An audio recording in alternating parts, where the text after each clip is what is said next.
Hey everyone. Yes, it's that time of the day. You are at Litvak Leadership Live, and I am here today with my new friend, and boy, we're going to have an interesting conversation, Lance Graulich. You have to say it with emphasis. Like I say about the name Litvak, say it strong, say it proud. I think Graulich is a similar name. Is it, Lance? Graulich. Yes. How you doing, Sean? Nice to see you. I am having a fantastic day. I'm just laughing my way through the day because, hey, I'm going to tell everyone, in case you didn't know, the economy is opening up. People are going back to work. Yes, there's some hybrid going on, but I got to tell you, I'm as busy as I can be, and everyone I know who wants to be busy is tremendously busy too. I won't say terribly busy because it's fantastically busy. Lance, do you have the same assessment? Absolutely, 100%. And even at the beginning of the pandemic, although most people were scared out of their mind when the lockdown first happened, although it depends what state you're in, I guess, Right. that initial sort of 30-day shock, people didn't know what was going on. The franchise world was hopping because plenty of people that were not on the sidelines, that were destined to be their own boss and to do things, just had to make really good choices. So I've never been busier. Let's just put it that way. It is amazing. All right, some bookkeeping, housekeeping stuff. Hey, if you haven't here on Facebook and YouTube, hit liked on Facebook for Litvak Leadership and subscribed to my YouTube channel. What are you waiting for? Earlier today on YouTube, we broke that first threshold of 100 subscribers. So now the next goal is 500. Let's make 500 far faster than it took 100. Oh my, oh my. So yeah, there is my commercial. Please show us the love. All right, Ted is here. So glad to catch us live. And Ted, we're glad you're catching us live today. So Lance is with Ion Franchising, and we're going to talk about franchising, the wonders of it, and how, you know, like everything else, you can make a ton of money. It's a ton of work, but if it's your passion and if you're called to it, it's a ton of fun. Am I right? Absolutely. It's like picking a spouse. You just have to pick the right one. And so to do some people, so like if I went into franchising, then I would pick one franchise and never leave it, since I've been married forever and a day. And other people would be on their third franchise brand by now. And there's nothing wrong with that. Everybody has, look, beauty's in the eye of the beholder. Some people get into franchising after they started their own concept and either had some success or not. Franchising is a better way to expedite your success. That's all it comes down to. It's modeling success. So let's talk about what you do. You help people find the perfect franchise. So how do you do that? Yeah, so I represent more franchise brands than anybody. Today I have over 650 brands in every imaginable category, about 185 restaurants as of today. And you know, restaurants, everybody thinks of franchising because they think of McDonald's. They think of all the visible retail restaurant or quick serve restaurants, I should say, fast food. But the reality is franchising, especially in the last 11, 12 years with the invention of Google and the internet, franchising continued to explode on the technology side. So what a franchise broker does, or a franchise consultant, we have negotiated commissions with our brands. So we basically work for free and help people find their perfect franchise. I do have a free assessment on my website that helps me understand people's mindset, skill set, comfort zone, etc., plus a whole host of other questions I ask people. But it all starts with that initial conversation, understanding what somebody's lifestyle is, what their investment level is. You know, what do you hate about your current gig? If it's a job or whoever you work for, tell me more about what you don't like about what you're doing and what you think you might want to do more of. I'll tell you, Sean, I tend to surprise people a lot because there's no way to do enough creative Google searches to find all the great opportunities out there today. And that's what I do. I really work with an individual to understand what they really want out of life. You know, whether it's just generational wealth or freedom and buying back their own time so they can do what they really want with their life as opposed to being a W-2 employee. So who would you say, you know, and everyone is not the answer I'm looking for. Who are the people that get involved with franchises? Who is the largest demographic? Yeah, I'm not going to tell you everyone because, you know, being your own boss is not for everyone. Everyone is capable of it if they choose to, but not everybody does. That's right. I get a lot of corporate refugees, as I call them. I had a gentleman inquire last year who I spoke to the other day, which is he's top of mind. He inquired last year and he said, look, I hate my job. I've been at it for about 25 years. I know within 5 years, I'll probably be told to hit the road. We don't need you anymore. So I want to beat my company to the punch. I would like to control my own destiny. So a lot of the corporate refugee types, people that through the pandemic, people that, you know, had their 401k plan and had their sort of golden parachute and were told, look, we don't know when business is going to come back. You know, sorry, you're out of here. Had a lot of those phone calls. And but then there's other groups of people. I found a hair salon franchise for a lady recently that husband had a franchise. A what kind of franchise? Hair salon. Hair salon. Okay. So I would do really well there. You would. Well, let me inject a funny story about that. I have a friend that has a haircut just like yours. I don't think his hair has grown. What was that? I said, this is high maintenance to keep it like this.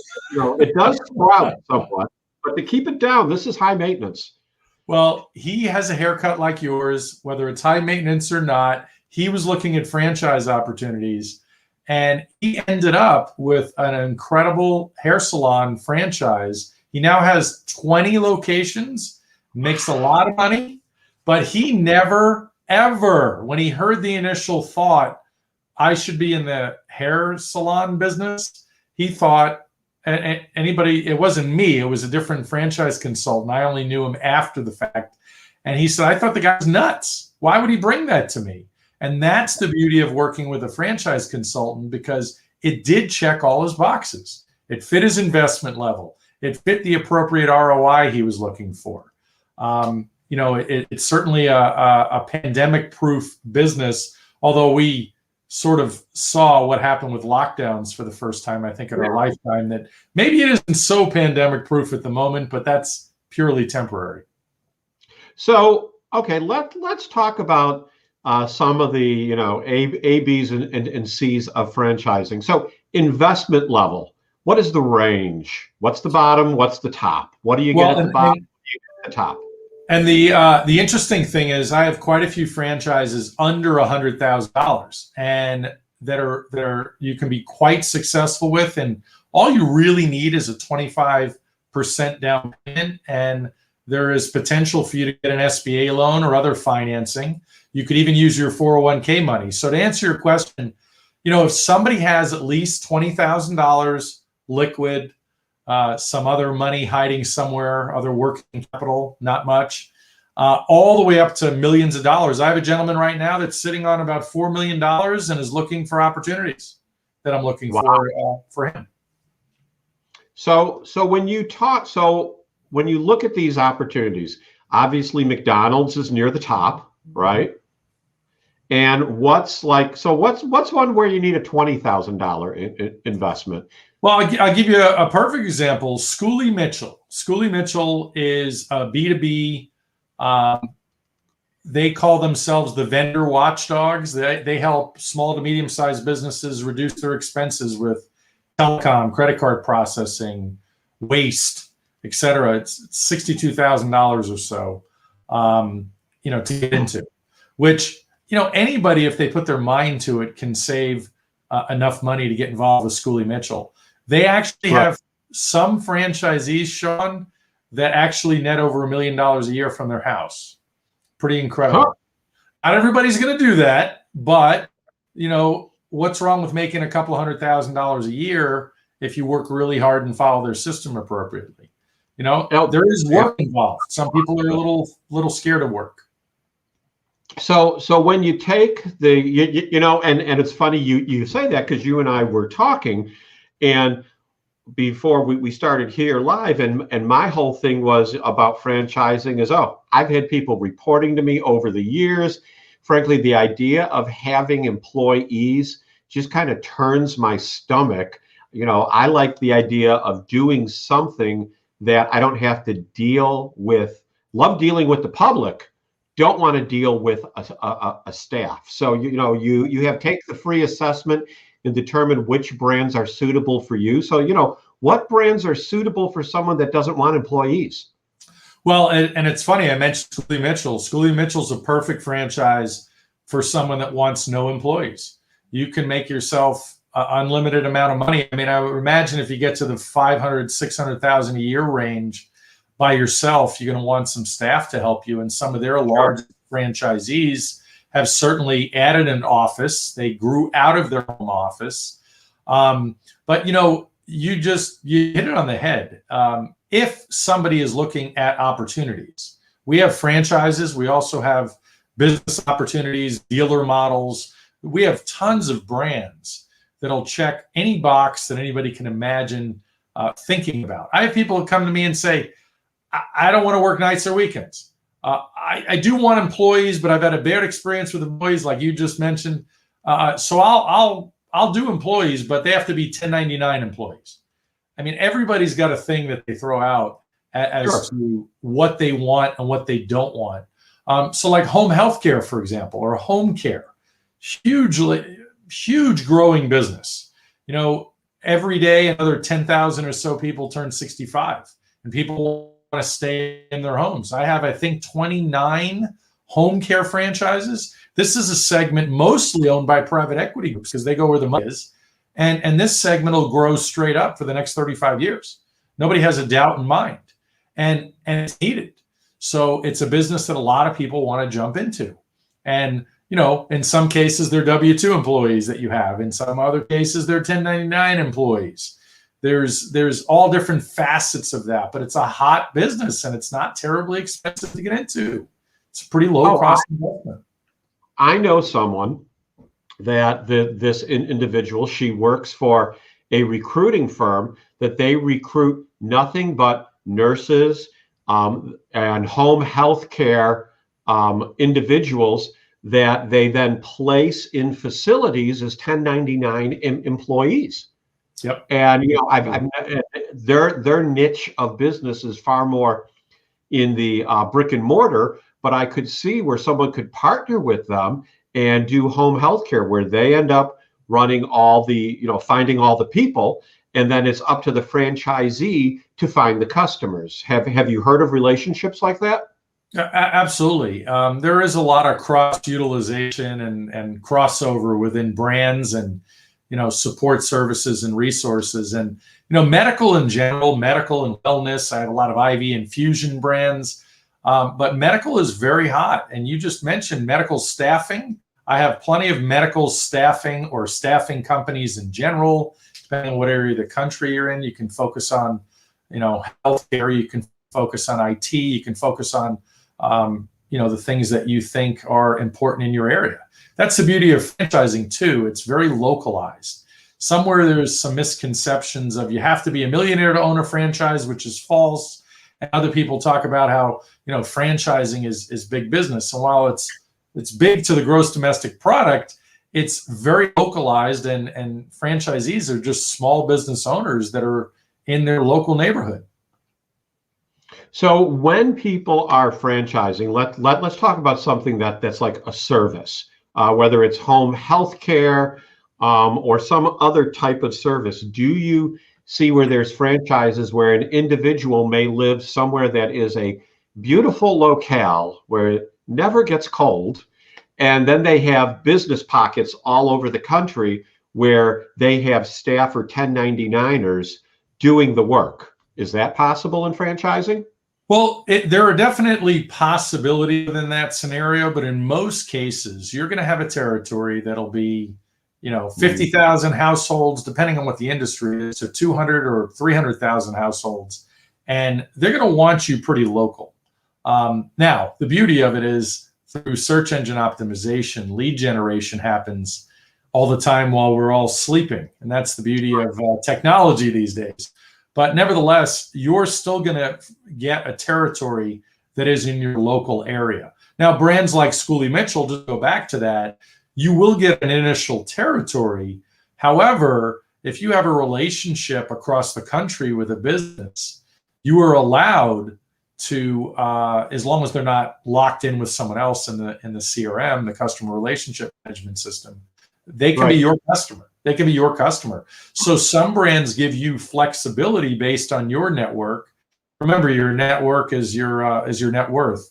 So there are plenty of questions that people pre-qualify anyone getting into a sales type job. Schoolie Mitchell is still a sales or business development type role. So people that have a large Rolodex, I'm dating myself calling it a Rolodex, but anybody with a large Rolodex, certainly more beneficial when you're getting in business for yourself.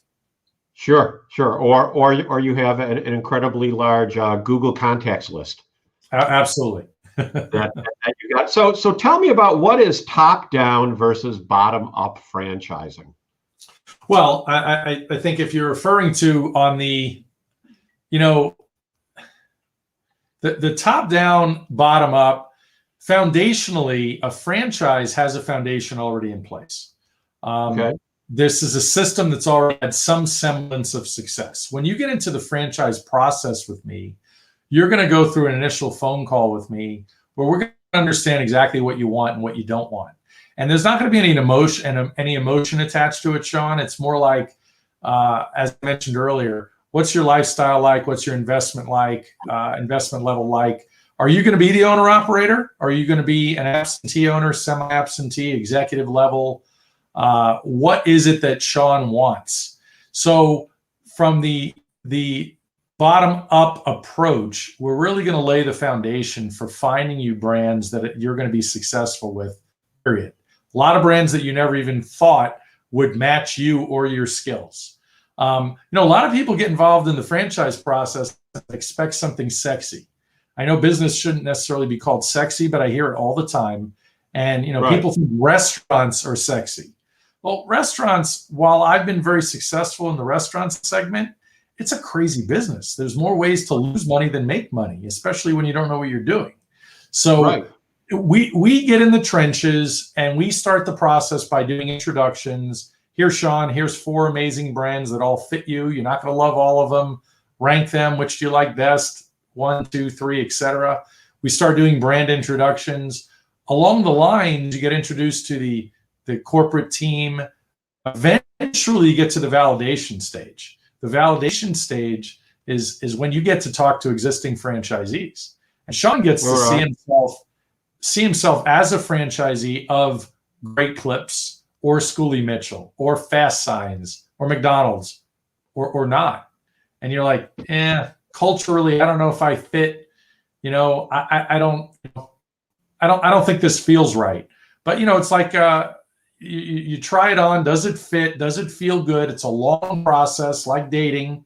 Hopefully, it's a long process. It needs to be, so you can vet. And look, when it comes to that top-down approach, there's a lot of people that just come to me and say, "Look, I just want something profitable. I just want to weigh. I just want revenue. I want a great P&L. I want a quick ROI. I want to make sure I don't lose my money." I have a professional athlete and his agent I'm working with right now. And that's what it was. It's like, look, I just don't want him to lose his money.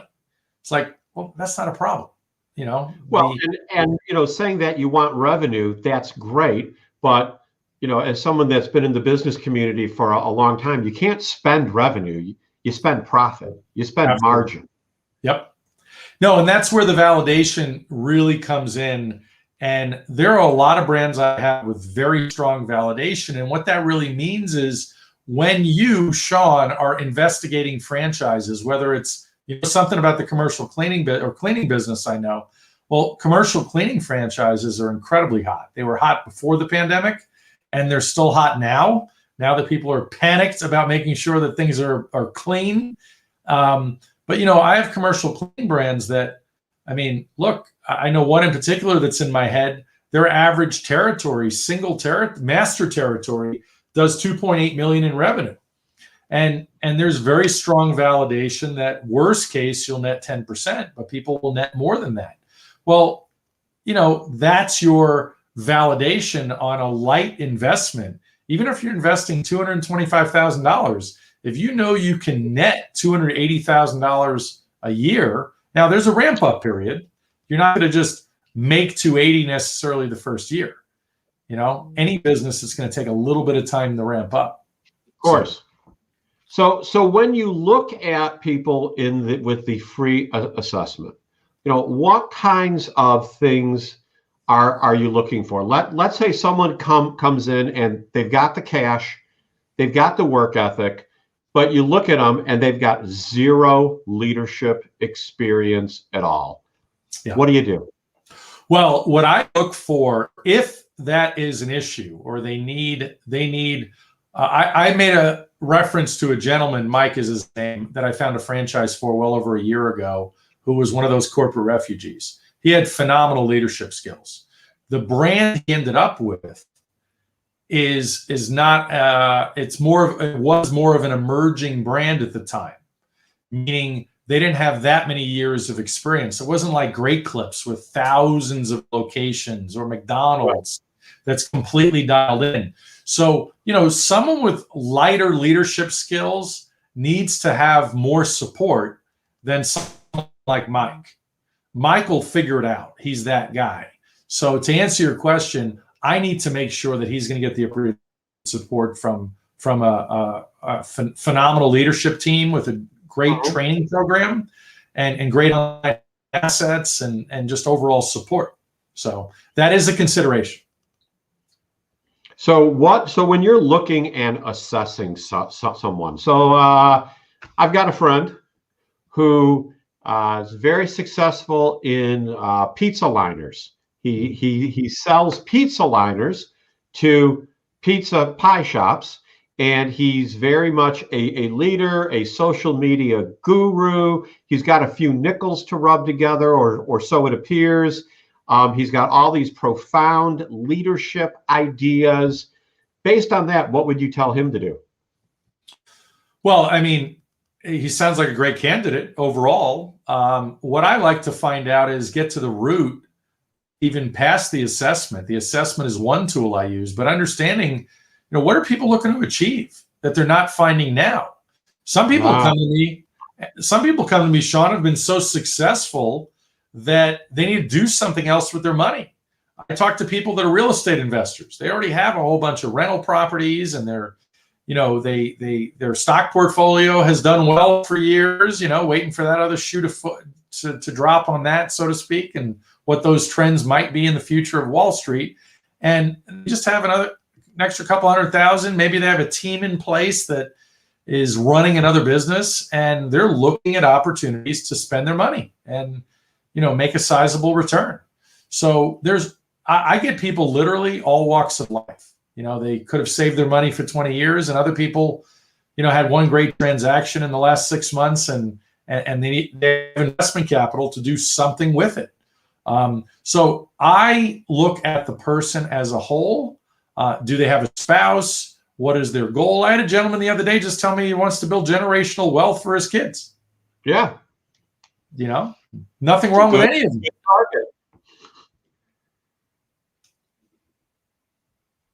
I love taking notes. I can't help myself. So when you, what about franchising your own business? Is Litvak Leadership franchisable?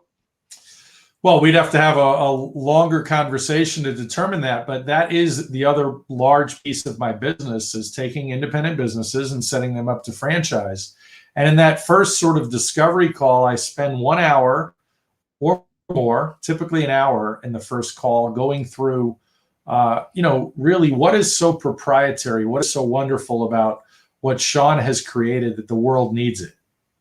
And if you're well aware of your competition, if there should be any, why would anybody invest in you and your brand versus another? So, and really what I get down to, whether you're a restaurant or not, I always ask, what is your secret sauce? Mm-hmm. What is it that, again, makes you special that people want to buy in? I talked to a gentleman the other day. He was in the Army for many years, learned IT. That was his specialty. When he got out of the Army, he piddled around with different jobs and realized there weren't very many companies doing IT the right way, whether it's networking stuff or whatever. So he created a tremendous company on his own. He heard me on a podcast, and he and I are on call. Actually, I just sent him a proposal. We spent about 3 hours together so far on the phone. And now he's going to meet with one of my partners, and we're going to have a follow-up with the proposal in hand to go through that. And I definitely believe he's ready. He's already analyzed his competition, although that is part of our process to do that, to make sure people are ready for it. But, look, you got to have a great story. You got to have a great brand, and you got to have something that we know. We want to do the sales for you as well. We want to be the franchise development sales arm, so to speak, of your brand. So we're not only having our group and attorneys set you up for franchising, leaving you hanging out to dry, so to speak. We believe in you so much that we want to sell for you after the fact, which is a commission-based deal. So if we sell nothing for you, we get nothing. You get nothing. So are restaurants like Morton's Steakhouse or Ruth's Chris, are those franchises? They are not. To my knowledge, they have never been. But, restaurants are still the largest category of franchise brands, as well as what's always been called personal care. So that could be everything from massage to salon, wax centers, nail salons, whatever it might be, all personal care items or services. A lot of retail-based, top-of-mind type brands. But no, the high-end restaurants typically, I'm doing a quick scan in my brain as I'm thinking about this. I don't know. There was a lot of casual dining brands over the years, Applebee's and TGI Fridays. Fridays is actually where I got my start. I followed my pseudo uncle from New York to Scottsdale, Arizona, and we built the largest TGI Fridays franchise ever. From virtually nothing, it was really a 4-store acquisition, to $225 million a year, 65 locations in the late 80s. So that's fun stuff. But the high-end restaurants typically are not franchised. They're more chef-driven, and it's not something necessarily conducive to franchising. And they're not also looking for more than 1 or 2 in every city. So it's a pretty sizable investment in franchising to set up to not really grow and get to 1,000 locations plus. So when someone, you talk to these corporate refugees, and I'm sure part of being a corporate refugee is I'm tired of being told what to do. Yes. Isn't that part of it? I've done this Absolutely. my whole life.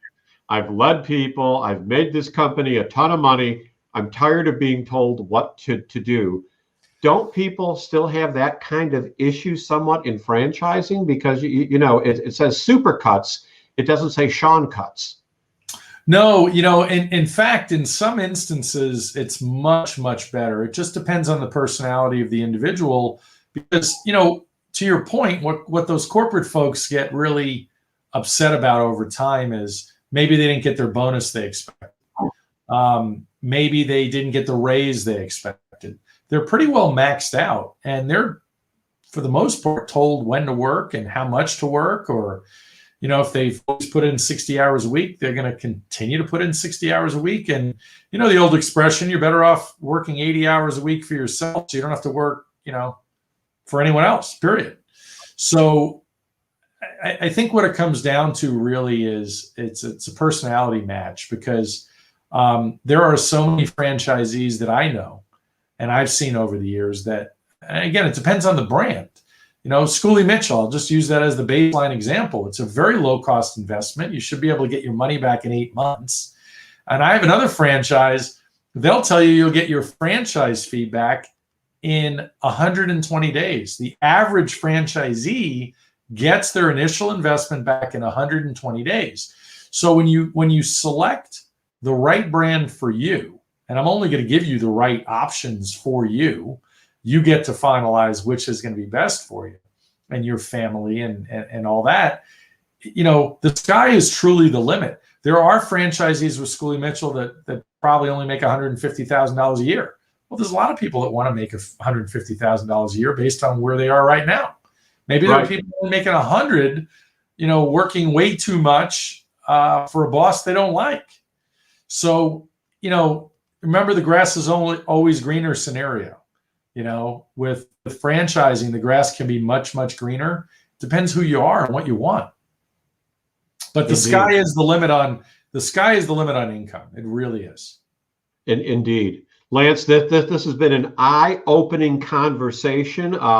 Lot of information and a lot of perspective on franchising that I had not thought of or even considered in the past. I've had different individuals like yourself from different companies approach me about franchising, and I've always been like, I don't know. But you know, maybe a lot of people don't know. That's who I love to speak to. I love it. So here we are. We've gone 31 minutes in a 30-minute show. So I want you to take the next 2 minutes and talk to the audience that's here and the audience that'll be watching this on replay, and talk to them about how they can make their dreams come true if they know what they're looking for. Well, franchising is purely modeling success. And regardless of what you do now, I do have a franchise for everyone listening. If you want to take that first step and explore with me, as I mentioned earlier, my services are free, and I'm happy to help everyone and anyone. If you want to refer somebody to me, I might even have a referral fee for those out there. We can talk about that. But the bottom line is go to ionfranchising.com, ionfranchising.com. My free assessment is right there on the homepage. Take you maybe 10 or 15 minutes. It'll send me a report on you. It'll send you a report on you. And I'm happy to schedule a consultation. Again, it's all free, and I would love to speak to everyone out there that's interested. Awesome. Thank you so much. Certainly an interesting and different conversation, but I think one that needed to be had. So everyone, that's Litvak Leadership Live for today. We'll be back tomorrow with the final guest of the week. We're taking Good Friday off because it's Good Friday. You know, that's why we're taking it off.